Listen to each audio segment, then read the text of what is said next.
Greg, over here. Where's the competition at? You have 3, 3, 3. This has to go here, because then...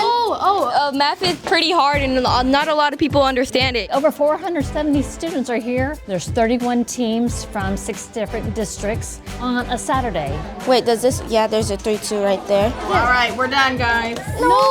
I know. It gives me goosebumps. I just love seeing all the students doing math and being excited. You see them running in the hallways to get to their competitions. You can put it right in the box and then head to your rooms, okay? We want kids to have fun with math. Math shouldn't be something that they dread. It should be something that they're excited to get to engage with. Very tough, but very exciting at the same time. We got another 2-4, which is 48. We got the Ruby, which is 58. The key to this is they have to work as a team. So teams that can figure that out have a better chance of being successful in the game. That's correct. 273 yes. It's good to see them tussling with the problems, collaborating. We can't replace that in a math classroom or anywhere.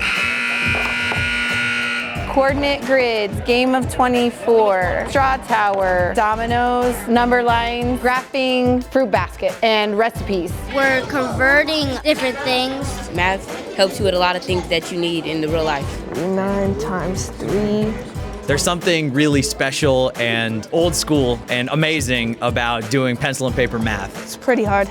I think I got this one at least. And opportunities like the math relays give them a great space to have fun doing something that they're already interested in, something that they can have a lifetime of learning and love and fun experience with.